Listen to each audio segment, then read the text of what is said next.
안녕하세요. 논리적으로 생각하는 국어 양병철입니다. 수험생 여러분들 만나서 반갑습니다. 오늘은 선생님이 수능 완성 유형편에 들어있는 연시조 한 편을 설명해 주겠습니다. 권구의 병산 6곡입니다. 우리가 EBS 수능 특강에서 한거 18곡을 배운 학생들, 공부한 학생들은 이 작품을 이해하는 데 도움이 좀 될 겁니다. 내용상의 유사성이 좀 있습니다. 전체적인 내용을 선생님이 요약을 해주면 이런 내용입니다. 일단 시적 화자는 속세를 부정적으로 인식합니다. 그래서 이 시적 화자는 속세와 단절하려고 하죠. 그리고 결국 어촌에 가서 무슨 낙도 하겠다? 안빈낙도 하겠다. 이게 바로 화자의 태도입니다. 안빈낙도는 여러분 정확히 가난을 편히 여기고 도를 즐긴다는 뜻입니다. 안분지족하고는 다른 뜻입니다. 안분지족은 내 분수에 만족한다는 뜻이고, 안빈낙도는 가난을 편히 여기고 도를 즐긴다. 쉽게 말하면 가난하지만 정신적인 즐거움을 추구하는 거죠.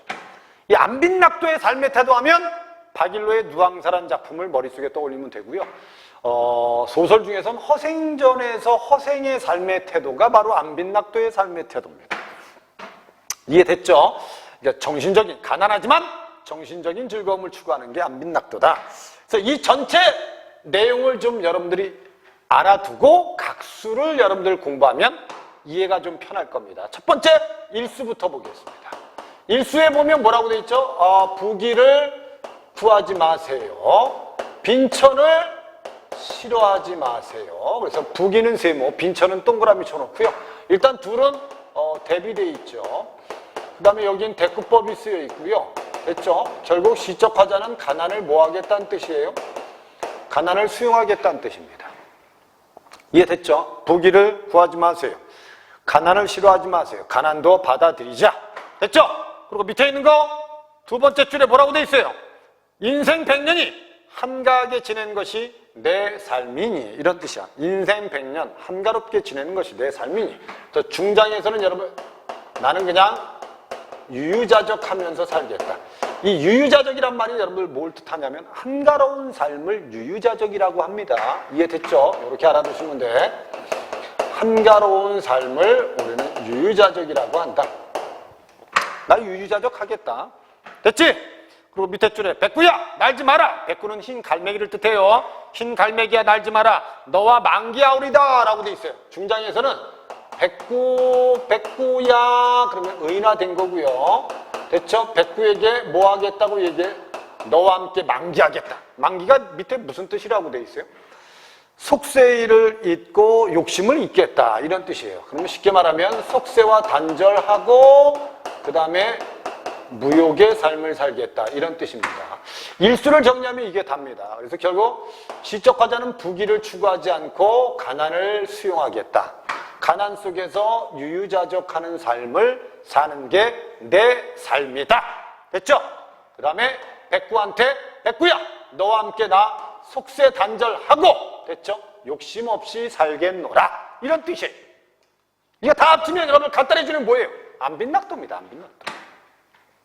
그러니까 일단 일수의 중심 내용은 안빈낙도다. 됐죠? 그래서 가난을 수용하고 한가롭게 지내고 결국 속세와 단절하고 유유자적하면서 결국 욕심 없이 살겠다. 이게 일수. 이수를 보면 천심절벽이 서 있는 아래, 됐죠? 절벽이 서 있는 아래 뭐가 흘러가고 있어요? 일대 장강이 흘러갑니다. 절벽이 서 있는 아래 넓고 긴 강이 흘러갑니다. 백구로 벗을 삼아 밑줄. 백구로 벗을 삼아 밑줄. 무슨 친화? 이게 있죠. 자연을 벗을 삼는다는 건 자연 친화의 태도가 있는 겁니다. 그 다음에 어조생애로 늙어가니, 낚시하는 일로 늙어가니. 됐죠? 그럼 이것도 낚시하면서 지낸다는 건 뭐하고 있다는 거죠? 한가롭게 지내는 거죠. 유유자적한 삶입니다. 그 다음에 두어라 세간 소식은 나는 몰라노라. 그래서 속세와 뭐하겠다는, 단절하겠다는 의지가 나타나 있다. 이렇게 보시면 됩니다. 뭐 일수하고 거의 비슷하다고 보시면 되죠. 됐죠? 두어라 세간 소식. 됐죠? 세상의 소식 나는 몰라노라. 됐죠? 나는 속세 일에는 관심 없어요. 오케이. 그 다음에 보리밥파 생채라고 되어 있는데, 보리밥파 생채는 가난으로 해석해도 되고 소박한 삶이라고 해석해도 됩니다. 우리 윤선도의 연시조에도 보면 보리밥 나무를 알맞게 먹어요. 바위끝 물가에서 실컷 놉니다. 그러면 소박한 삶에 만족하고 자연에서 한가롭게 지내는 거거든요. 똑같은 내용입니다. 알았죠? 그래서 보리밥 파 생채 알맞게 먹은 양 맞춰서 먹은 후에 모제를 다시 쓸고, 모제는 띠집입니다. 띠집. 이 모제도 여러분들 가난도 될 수 있고 소박한 삶도 될 수 있습니다. 모제를 다시 쓸고 북쪽 창 아래 누웠으니 눈앞에 태공 부운이 오락가락 하노라. 됐죠? 눈앞에 뭐가 보이겠어요? 넓은 하늘에 떠있는 구름이 보이죠. 됐죠? 그럼 결국 이 사람은 소박한 삶 속에서 뭐하게 지내는 거죠? 누워서 구름을 보고 있다는 것 자체가 뭐한 거예요? 유유자적한 삶이죠. 오케이? 이렇게 이해하시면 돼요. 그래서 1수하고 3수는 같은 내용이라고 보시면 됩니다. 이해됐습니까? 그 다음에 이 사람이 이런 삶의 태도를 갖게 된 건 뭐 때문이라는 걸 정확히 알 수 있어요. 사수 때문이구나. 이렇게 알 수 있는 겁니다. 사수에 텅 빈 산 속에, 공산리 텅 빈 산 속에 지는 달을 보고 혼자 우는 저 두견이 있습니다. 됐죠? 지금 달밤에 울고 있는 두견새. 됐죠? 달밤에 울고 있는 두견새. 오케이? 달밤에 울고 있는 두견새. 청각적 이미지 있죠? 밑에 있는 거. 낙화 광풍에 어느 가지에 의지할 곳이 없다. 서리법입니다. 광풍이란 단어는 세모 쳐놓으세요. 미친 바람인데 이 미친 바람에 이 두견새는 의지할 곳이 없어서 울고 있습니다. 이해됐죠? 이 두견새의 울음소리를 듣고, 됐죠? 백조라고 되어 있는데 백조는 많은 새. 됐죠? 많은 새야 한탄하지 마라. 됐죠? 한탄하지 마라. 시적화. 나 또한 서러워하노라. 그래서 화자도 결국 두견새의 울음소리를 듣고 서름을 느낍니다. 이 두견새는 여러분 표현기법이 뭐라고 생각하면 돼요? 이거는 감정이입되어 있다고 생각하시면 돼요. 됐죠? 이 광풍은 뭘 뜻하겠어요? 부정적인 속세라고 생각하시면 돼요. 됐죠? 이렇게 이해하시면 됩니다. 결국 그래서 속세가 부정적이기 때문에 두견새는 의지할 곳이 없어요. 그 두견새의 울음소리를 듣고 많은 새들이 한탄합니다. 됐죠? 화자도 결국 서름에 빠집니다. 이런 뜻이에요. 이해됐죠? 그럼 얘도 뭐라고 보시면 돼요? 감정이입되어 있는 겁니다. 왜? 화자의 감정과 동일하기 때문이고 두견새도 화자의 감정과 동일하다고 생각하시면 돼요. 그래서 얘도 감정이입, 얘도 감정이입이다. 이렇게 생각하시면 됩니다. 이제 결국 시적 화자가 가난 속에서 한가롭게 안빈낙도하고 살겠다. 자연 친화적으로 속세와 단절하고 소박하지만 그래도 유유자적한 삶을 살겠다고 생각한 건 현실이 부정적이기 때문입니다. 이해됐죠? 그 다음에 이제 오수에 가면 오수에는 뭐라고 써놨죠? 저 까마귀 쫓지 마라, 이 까마귀 쫓지 마라. 까마귀에다 세모 쳐놓으세요. 됐죠? 여기서 쫓지 마라는 말은 따르지 마라. 이렇게 생각하시면 돼요. 현대풀이를. 저 까마귀 따르지 마라. 이 까마귀도 따르지 마라. 대꾸법입니다. 밑에 야림 한연에 날은조차 저물거늘. 됐죠? 들판의 숲속에 쓸쓸한 연기에 날조차 저물거늘. 어여불사는 밑으로 불쌍하구나 이런 뜻이에요. 불쌍하구나. 편편고봉. 밑에 편편고봉이 뭐라고 되어 있어요? 훨훨 나는 외로운 봉황 이렇게 되어 있죠. 고봉에다 동그라미 쳐놓으세요. 갈 바 없어 하노라 이런 뜻이에요. 그럼 까마귀하고 대조적인 단어가 뭐라고 생각하시면 돼요? 고봉이라고 생각하시면 돼요. 이 까마귀는 어떻게 보면 속세에 있는 부정적인 존재입니다.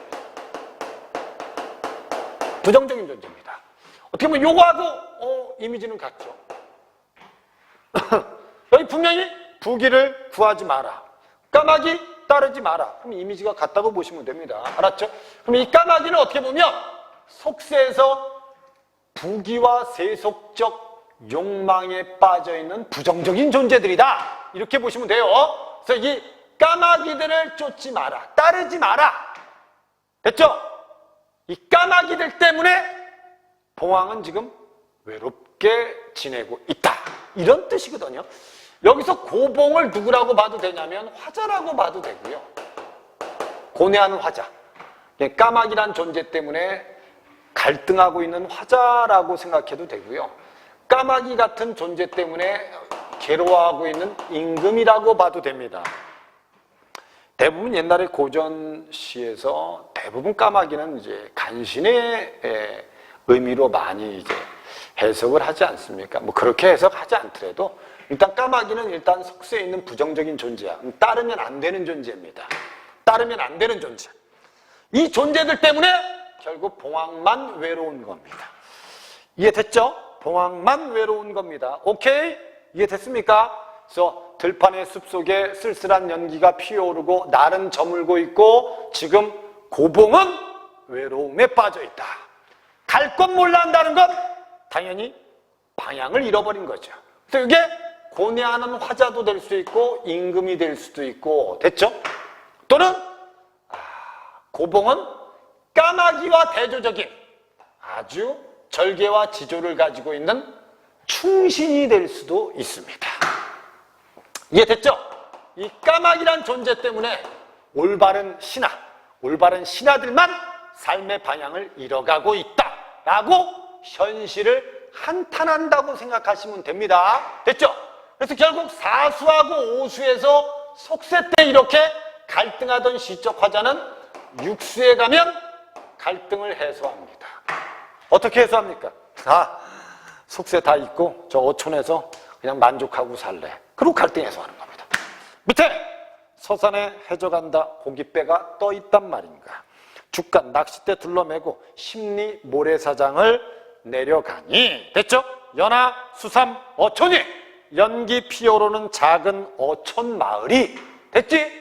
무릉도원인가 하노라. 그럼 자기가 있는 이 어촌이 무릉도원이라고 생각하는 건 자기는 이 어촌의 삶에 만족한다는 뜻입니다. 됐죠? 그래서 이 화자는 어촌을 뭐라고 생각해요? 무릉도원이라고 생각해요. 그럼 결국 이 어촌에서 나는 안빈낙도하고 살겠다. 더 이상 부정적인 속세는 생각하지 않겠다의 태도다. 이렇게 이해하시면 됩니다. 병사님거 이해되죠? 이해됐죠? 자, 그럼 바로 문제를 풀어보겠습니다. 1번에 기역과 니은을 비교한 기역이 뭐죠? 기역은 뭡니까? 백조입니다. 니은은 뭐죠? 니은은 까마귀입니다. 그럼 결국 백조는 감정이입된 거죠.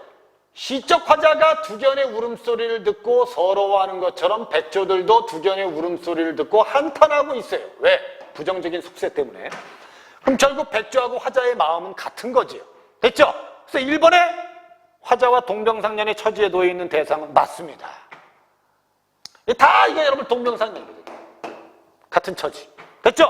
니은에 화자가 부정적으로 인식하는 대상 까마귀 맞죠? 당연한 겁니다. 답은 1번이 답입니다. 2번에 기역은 화자가 처한 현실의 안타까움을 됐죠? 니은은 화자가 처한 현실에 대한 만족감은 X 쳐놓으세요. 어떻게 보면 이 백조 때문에 현실의 안타까움을 느끼는 건 맞습니다. 하지만 이 까마귀 때문에 만족한다는 건 잘못된 거죠. 됐죠? 그 다음에 기역은 화자와 님이 만남을 가로막는 방해문이다. 여기서 이제 여러분 화자와 님의 관계는 나타나 있지 않죠. 이 백조가 여러분들 화자와 님의 관계를 방해하는 존재라고 볼 수는 없어요. 니은은 화자와 님의 만남을 연결해준다? 말도 안 됩니다. 그 다음에 기역과 니은은 모두 화자 감정입되어 있다? 기역은 맞아요. 니은은 아닙니다. 까마귀는 아니에요. 됐죠? 까마귀는 화자가 부정적으로 생각하는 존재입니다. 기역과 니은은 모두 화자에게 경외감을 일으킨다. 경외감이라는 건 존경심과 함께 두려움을 주는 존재죠. 교회 다니는 사람들이 신이라고 생각하시면 되죠. 절대자라고 생각하면 됩니다. 경외의 대상. 됐죠? 여긴 경외의 대상은 아니다. 얘는 분명히 동병상련의 대상이고 얘는 부정적인 대상이다. 이렇게 이해하시면 됩니다. 답은 1번이 답이에요. 그 다음에 2번에 육각의 연시조는 6수가 하나의 틀로 창작된 연시조라는 형식적 특성과 됐죠? 형식적 특성이다. 밑줄. 대체로 밑줄과 강호에 은거하는 태도, 자연에 은거하는 태도의 내용적 특징을 가지고 있다. 병산육곡도 똑같다. 그래서 병산육곡은 공간을 활용해서 자연에서의 삶에 대한 지향과 당시의 혼탁한 정치 현실에 대한 부정적 인식이 드러났겠죠. 됐죠? 물가에서 육지에서 물가로 이동하는 시적 공간에 따라 구체화되고 있다. 그럼 여기서부터 여기까지가 뭐라고 생각하면 돼? 물가. 사수하고 오수가 뭐라고 생각하면 육지. 다시 육수에 가면 뭐? 물가. 이렇게 보시면 돼요. 그래서 이동하는 시적 공간에 따라 구체화되는데 시적 화자는 때로 평온함을 느낍니다. 어디에서는? 물가에서는. 근데 혼탁한 현실에 대한 갈등하는 모습, 어디를 떠올리면? 속세를 떠올리면. 이해됐죠? 그래서 여러분, 혼탁한 현실에 갈등하는 모습은 여기하고 여기에 나타나 있죠. 사수하고 오수에 나타나 있습니다. 됐죠? 나머지 수에서는 뭐가 나타나 있어요?